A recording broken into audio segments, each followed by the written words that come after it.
Бъди в женската си енергия. Бъди в мъжката си енергия. Много хора не разбират какво означава това. Някои смятат, че да си в мъжката енергия означава да си груб, агресивен, а в женската да си отстъпчив и съгласен с всичко, както казват, да си добро момиче. Да, ама не, казвам аз. Аз съм Ирина Димитрова, квантов психолог, констелатор, консултант и NLP специалист. Първо да видим доколко в нас са тези енергии.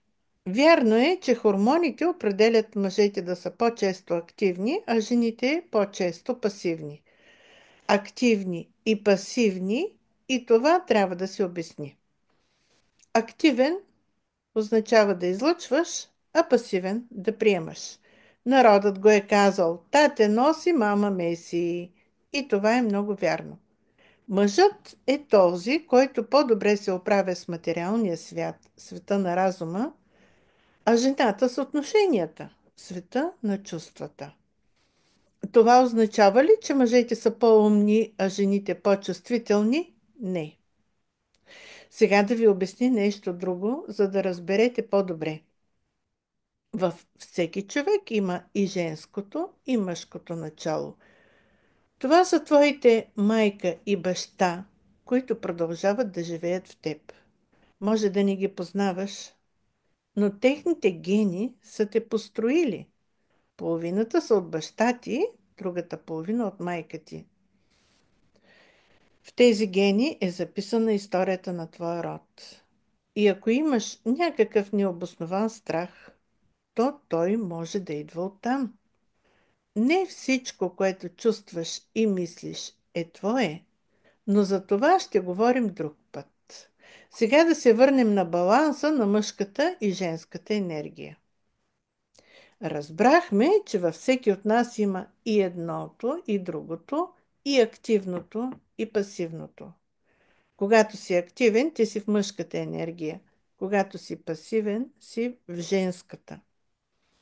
Наблюдавайте как двама човека говорят. В единия момент единия говори, другия възприема, но след това ролите се разменят. Втория говори, а първия възприема. Това е много ярък пример как в живота си разменяме непрекъснато ролите. Не може да си само в мъжка или женска енергия. То е като поток, като пулсация. Да кажем, че си жена, лека, вдъхновяваща, весела, красива, но ако в един момент ти нарушат правата, ще преминеш в отбрана, а може и в агресия. Но това няма да е твърдата мъжка агресия, а ще го направиш отново по-женски. Меко, но вътре в мекото се усеща силата. Същото е и за мъжете. Те също могат да отстъпват, да приемат, да обичат, но го показват и проявяват по различен начин.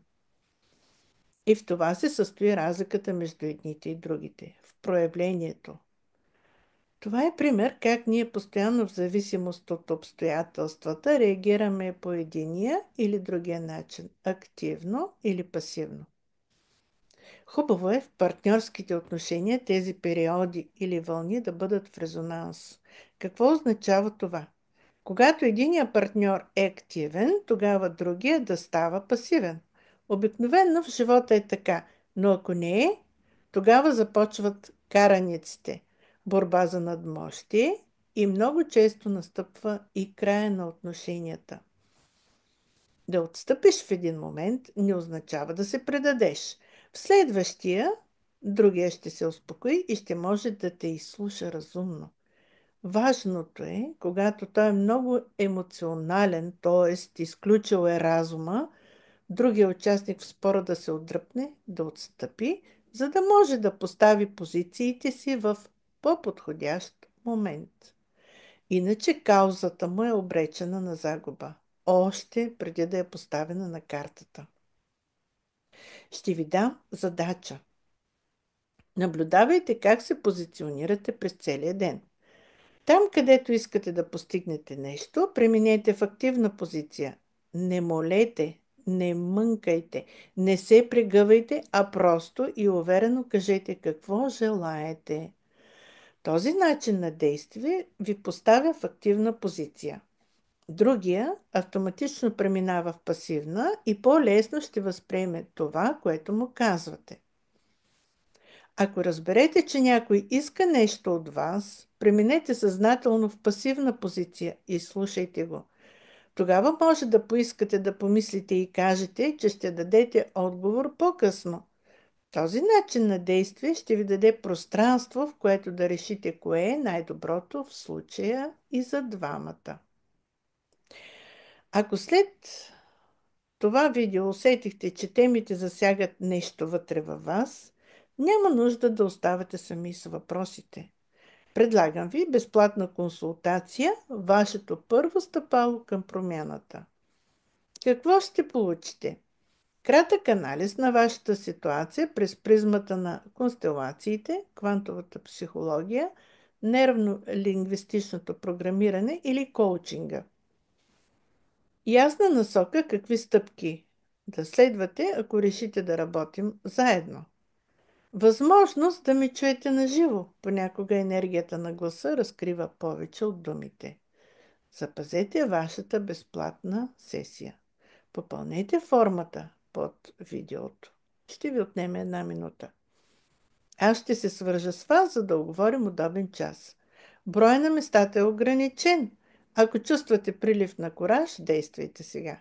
Промяната започва с решение да се обърнете за помощ.